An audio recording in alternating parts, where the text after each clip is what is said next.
G'day. Already masked up because today taking a little trip to the WINDMILL Brewery. Actually, we're already there.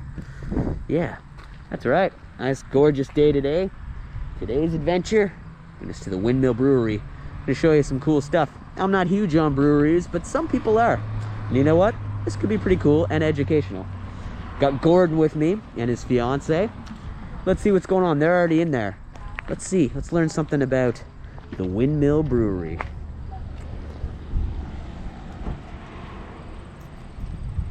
In particular, unique is you actually have one of the only organic distilleries in all of Ontario. One of 6 in all of Canada.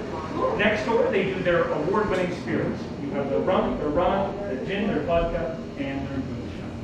The moonshine doesn't make it go back. Unless you want to, that's completely up.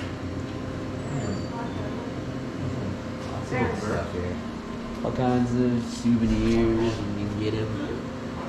Size bottles, caps. Oh, what would a brewery be if they didn't give you some quality coasters? But we increased cardamom, so it needs a little bit of a black pepper flavor to it. This one's a little more contemporary. This is where the brewing goes down. It's a little more floral and botanical, but not overly floral. But it's got a very nice flavor to it. A little more complex. That is the plan. Sure.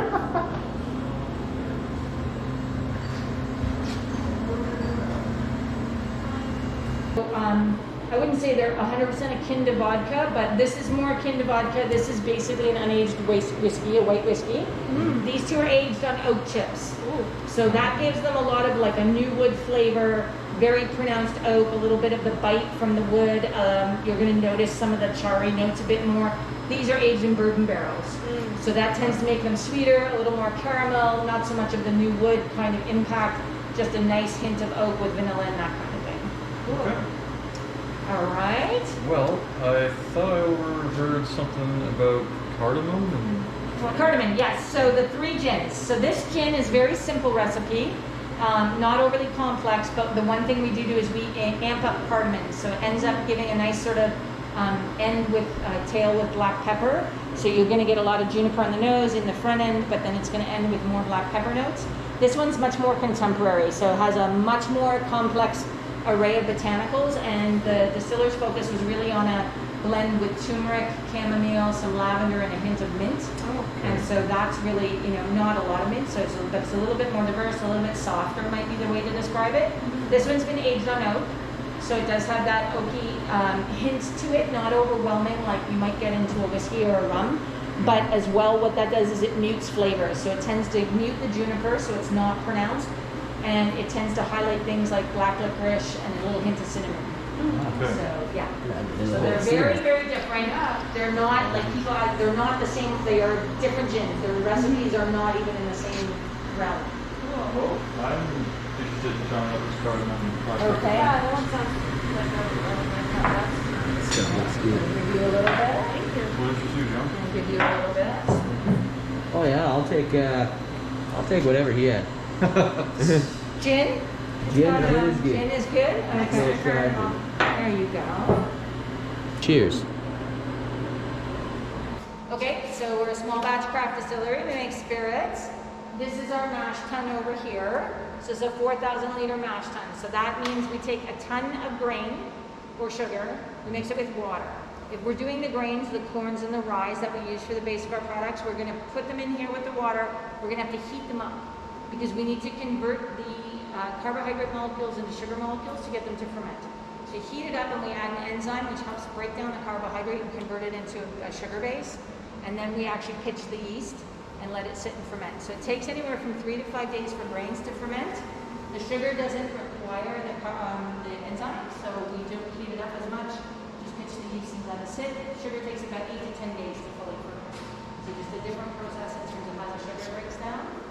Then we're going to put it into here. This is a 2,000 liter still. You can step up if you feel comfortable.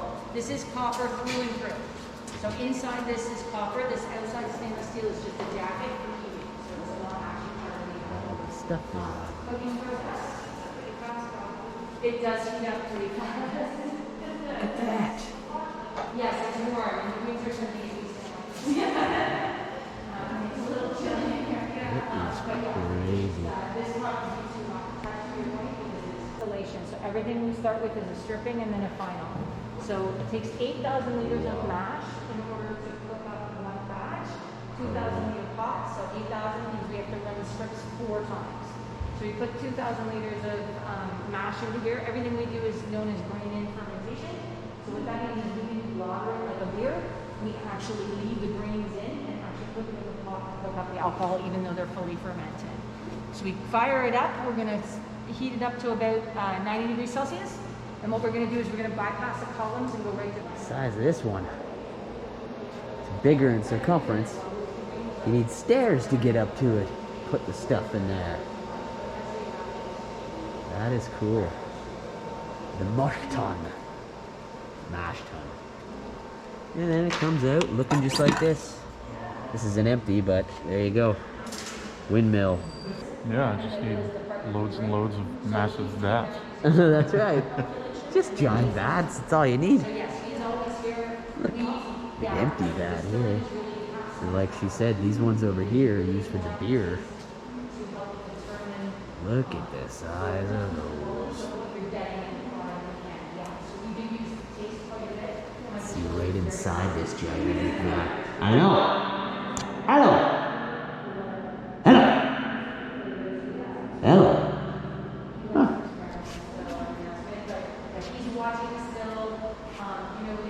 Get that one.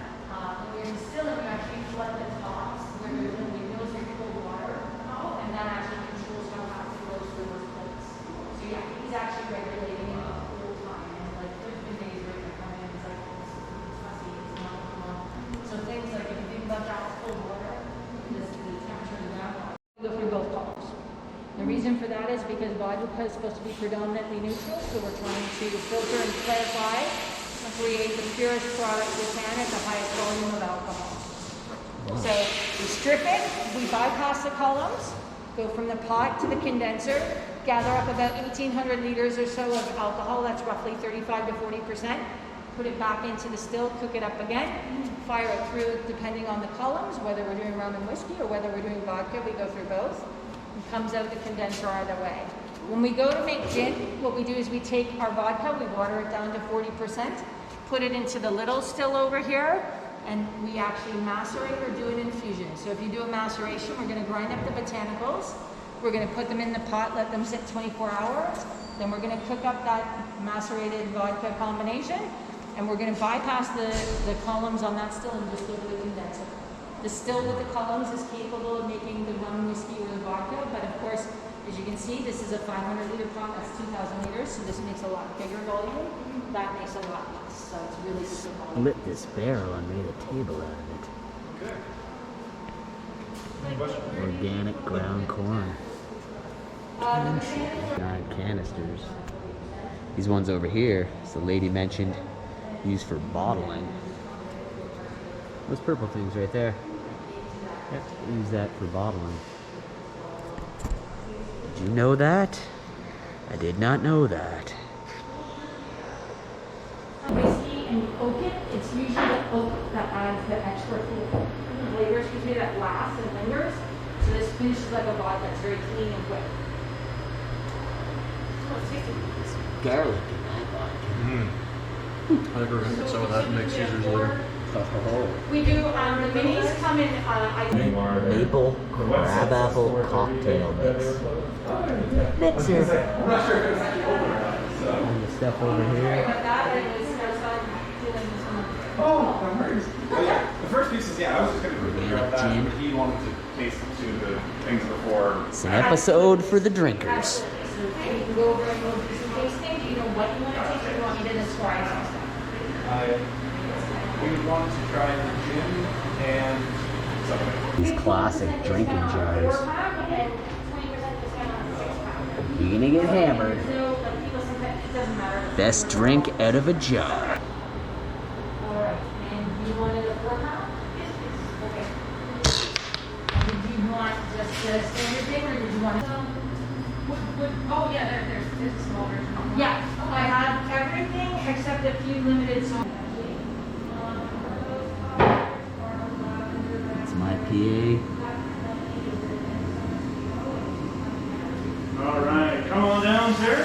Go ahead and grab them from the cooler there, and I will go ahead and put them in the foot there. All right. Now this is the only caveat. Ah, $100. Woof. Okay, let's see if I can break that. And some Windmill Brewery. Was it worth the stop at the Windmill Brewery, Gordon? Well, I don't know just yet. but Don't know till you put that in your gut, eh? I'm hoping to do a little bit of fishing later, and I think that's the strongest test of how good the beer is. It's a good You point, can my sit there man. and do nothing, just drink it. Railway crossing. Look at this train. These are actually operational trains. They're not operating right now. Look at the size of this plant.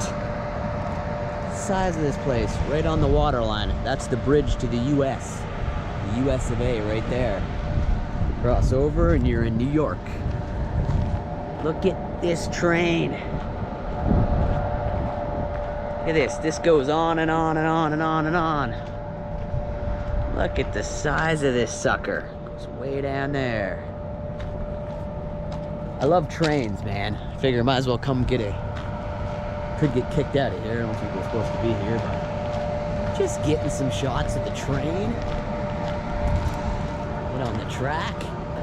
It's the bridge to the US right there. Takes you to New York. Oh, we're far out today. Just came to see the brewery. Look at this big old plant. Look at this. Not exactly sure what it's used for. You're at the crossroads. You can hear it. I just wanted to get some good shots of those trains.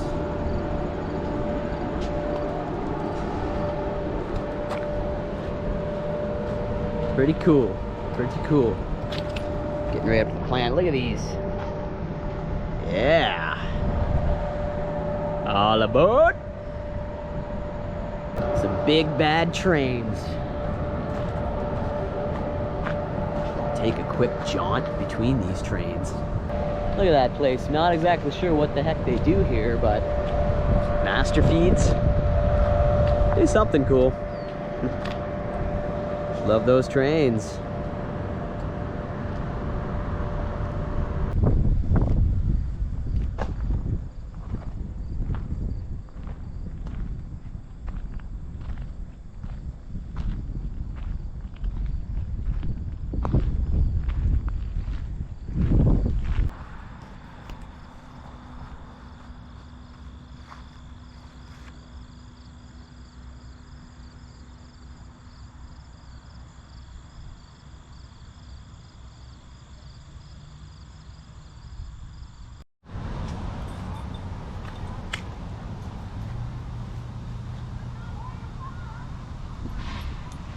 If you enjoyed today's episode from the Windmill Brewery, give her a like, give her a subscribe.